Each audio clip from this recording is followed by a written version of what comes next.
Hello guys, Sapphire Yakame with a review of Teen Wolf Season 5. So, Teen Wolf finally is over with this 5th season. They will be back for Season 6. So, all that happened within Season 5, it revolved around chimeras. Chimeras, if you know from Greek mythology, is like sort of combining two sets of DNA to make one. And so, Theo is sort of our main villain within this season. Well, technically the first half of season 5, season 5A. Theo is working with these three individuals known as the Dread Doctors, and they've been collecting kids whose DNA have the potential to make them chimera. So they're combining different supernatural species. So you got like werewolf and what's that thing that crab, a canema, stuff like that. They're combining two different species, two supernatural species to create, one, and they're looking for the perfect chimera. So within the first half of the season, we finally are introduced to what Parrish is. Officer Parrish is a hellhound, and there's a kind of like this whole romantic thing between him and Lydia that's going on. Malia and Styles' relationship, as we can see, is sort of strained, and hopefully in season 6 they actually do focus more on their relationship, because I love them together. They're so cute. Kira has her own issue. She cannot control her kitsune, as we all know that's what she is. So at times throughout the season we see it kind of go out of control, and her mother tries to help her by going to skinwalkers to help her learn to control the kitsune. Now, I love the introduction of skinwalkers, as you find it in the American mythology, but my issue was when they did show Kira going to the skinwalkers, and it was like this fight between her and the skinwalkers when Kira and her mom was like, nah, I'ma leave. I'ma leave, it was like, no, you're not leaving. There was like this upskirt shot of one of the skinwalkers where we see like some booty cheeks. I'm like, was that shot really necessary? Like that one scene just made me upset. I'm like, Teen Wolf has pretty much done pretty good with avoiding certain clips like that within their series. And it was just one clip was like, why did I need to see booty cheeks? Like, that was really unnecessary. I mean, as far as we've seen within Teen Wolf in terms of sexuality, we've seen probably Scott shirtless, or the other male character shirtless, typical. And then of course the female shirtless, but they have their bras on. But we never seen like no ass shots, is basically what I'm saying. Like, I was like, okay, was that scene for that part really necessary? Like, that whole thing just made me like, really? Anyway, who is it? I said talk about Karen, talk about Lydia. Okay, Lydia, she's in Eichenhaus. And the doctor, I can't remember his name at the moment, but it's the dude with the third eye. He's trying to enhance her banshee abilities. However, we learn throughout in season 5B that those type of experiments he does on those supernatural races, it all ends up failing because they can't handle it. What he does is drills a hole in the brain to try to enhance her power. Since Lydia is a banshee, she can hear death and everything. So by him enhancing that, she hears every damn thing, and her screams are a little bit more powerful. But if they don't fix it, her last scream could potentially kill not only her but those around her. I'm like, damn, dude. Alright. So Theo ends up causing conflict between Scott and Styles to the point where they break up. Malia leaves, Kira leaves. And so Scott pretty much essentially loses his pack. And not only that, he ends up having Liam, who is Scott's beta, fight him for control, because we have a little puppy love going on here. Liam fell in love with this girl, and she ends up being a chimera, and then she ends up dying and stuff, because when the Dread Doctors know their project has failed, they start bleeding this blackish goo. So that's how they know fail, and they come to kill him. So that started happening to girl, and Liam's like, let's make a full-blown werewolf. And Scott's like hesitant because yes, he's an alpha and he has the ability to make another person a werewolf, but as you know from past seasons, sometimes the werewolf bite doesn't take and the person is gonna die anyway. So Scott is like, I'm not even gonna try to risk it. And that's what Theo goes in and gets into everybody's head with everything. So within the remaining season, we are introduced to the Beast of Javadare, which is they go into a backstory, which the young woman who played Allison, she comes back to play her ancestor.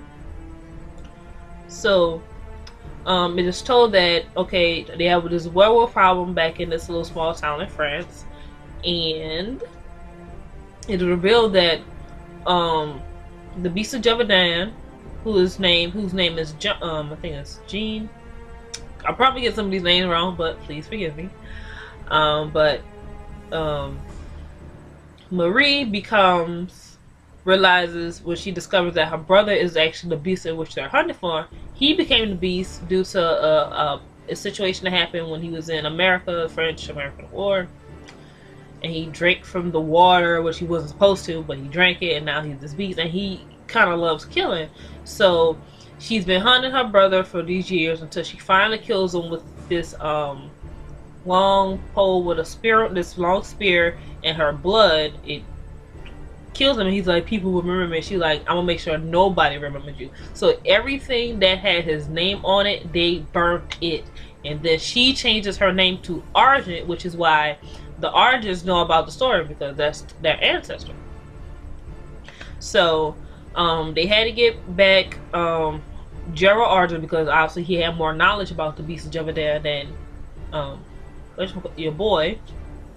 And then Scott and Styles enlist the help of crap, what's his name? Shit, I know his name. Deucalion, there we go. I'm gonna get it. Deucalion. So they enlist the help of Deucalion. So Deucalion is caught by Theo. He's thinking that Deucalion is helping him. Deucalion is like, oh, I'm blind, I want Scott's eyes, blah blah blah. And he has these claws, which he wants to use to take Scott's alpha, because everybody knows Scott is a true alpha. He didn't kill nobody to become an alpha. He's a true alpha. It's like, yes. So when everything starts to reveal toward, getting close to the end, everything starts to reveal. Deucalion's working with Scott and Styles. Gerald was going to betray them anyway, so they got him first. Then we revealed that the Beast of Javadare is, they had to figure out, okay, who is the Beast of Javadare? Find out it was the black boy Mason. I was like, what? But it does make sense, because every time the Beast did you around, Mason was nowhere to be found. Like, Avi. So it is revealed, and they have to, they need to kill the Beast of Javadare, but they don't want to kill Mason. So Parrish is sort of reluctant about his role in this whole thing, because there's a this mural that they see where it's the Hellhound versus the Beast of Javadare, and they're standing on top of these dead bodies, and Parrish was having these flashes of him taking bodies to the Nemeton, and everything's sort of encased in fire. And so he's like fearful of this whole vision, so he's like, I'm gonna leave, because he really doesn't have control over him becoming Hellhound. It's sort of a subconscious thing that happens.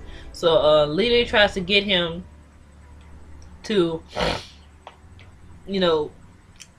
tries to get the Hellhound to work with Parrish, sort of, come on, let's work together, let's do this. And the Hellhound's like, kind of reluctant at first, but they finally got it. So the Beast Hellhound fights the Beast of Javadare. Lydia screams because she finally can use her voice as an actual weapon. So when they confront the Beast of Javadare, she screams Mason like really, really loud. It was like almost kind of creepy when she goes Mason. So Mason is then separated from the Beast of Javadare, and Parrish catches the spirit of the beast, because he's not trying to leave, I'm guessing, trying to find a new body to inhabit. Parrish catches him, and then Daddy Argent, because I can't remember his first name at this moment, and Daddy Argent throws the spear, which kills the beast permanently.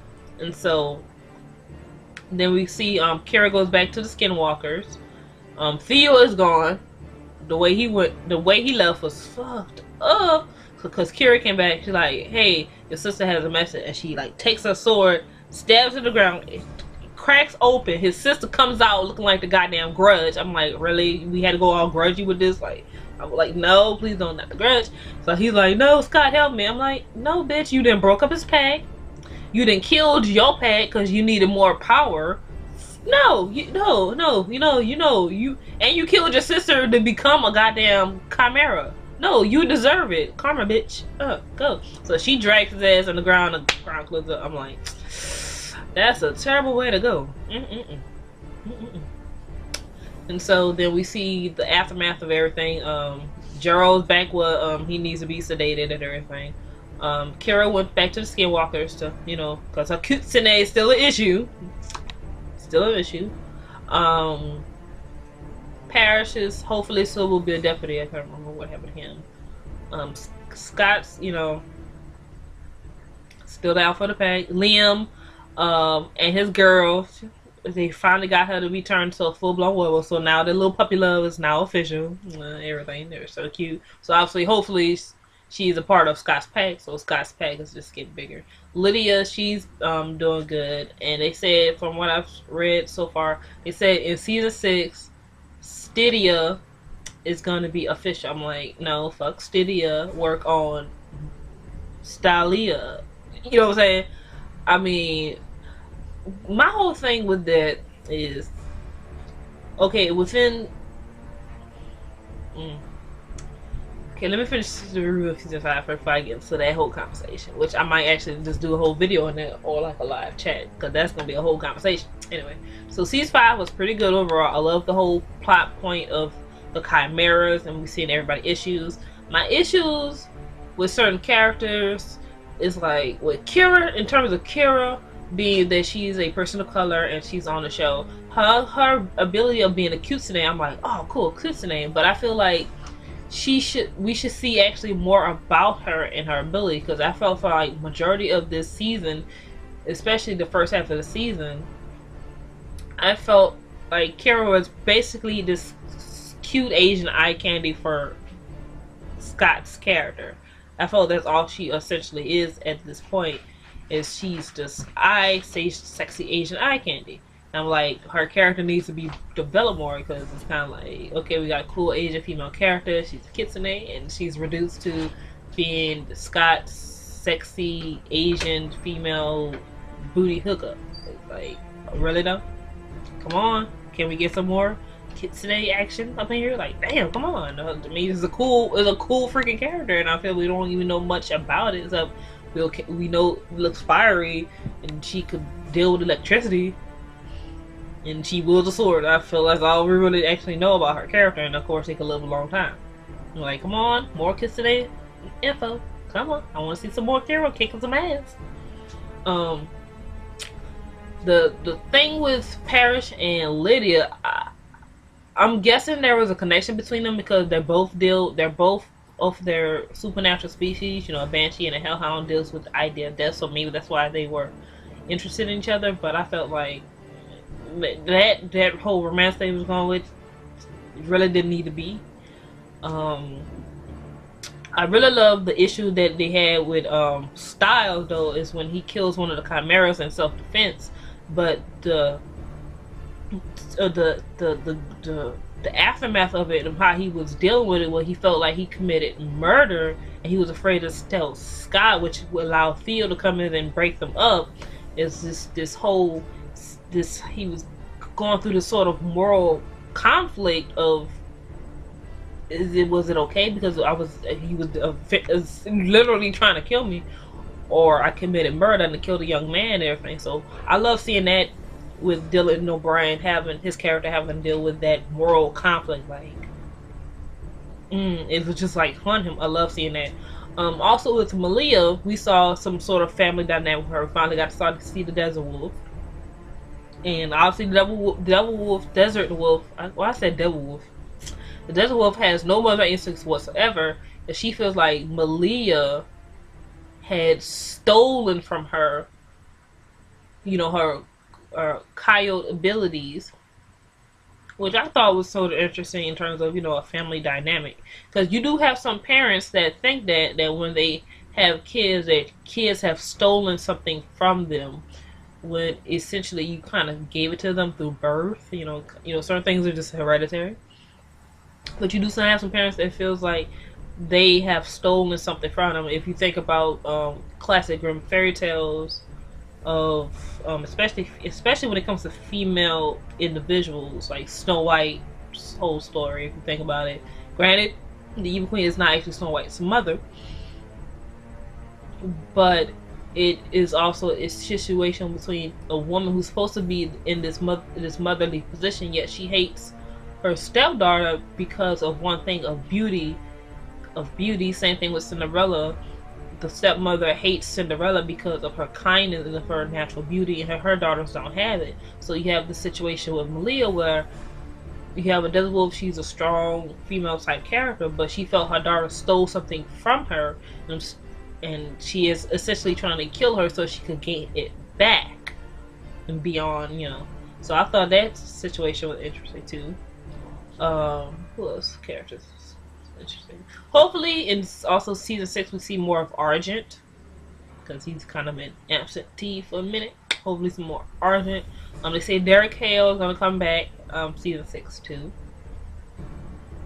And I also want them to sort of focus more on Malia and Styles' relationship, because we see it develop, because they got together, and then it was like in the season it was strained because of the whole Chimera situation and the Desert Wolf situation, and now they're trying to throw in Styles and Lydia, which makes no sense because of the fact that in the past season we have seen Lydia go after every other guy and sort of ignore Styles, but now that he has been with Malia and his character has become more, more in the group, she all of a sudden now finds some interest in him. I'm like, no, stay with Malia, because obviously I feel Malia cares more about Styles than Lydia does. Lydia, she does have a love for Styles, but I think it's more of a friendship than it could be a boyfriend-girlfriend, sort of romance. That's just my opinion on it.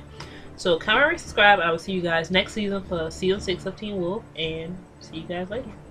Bye.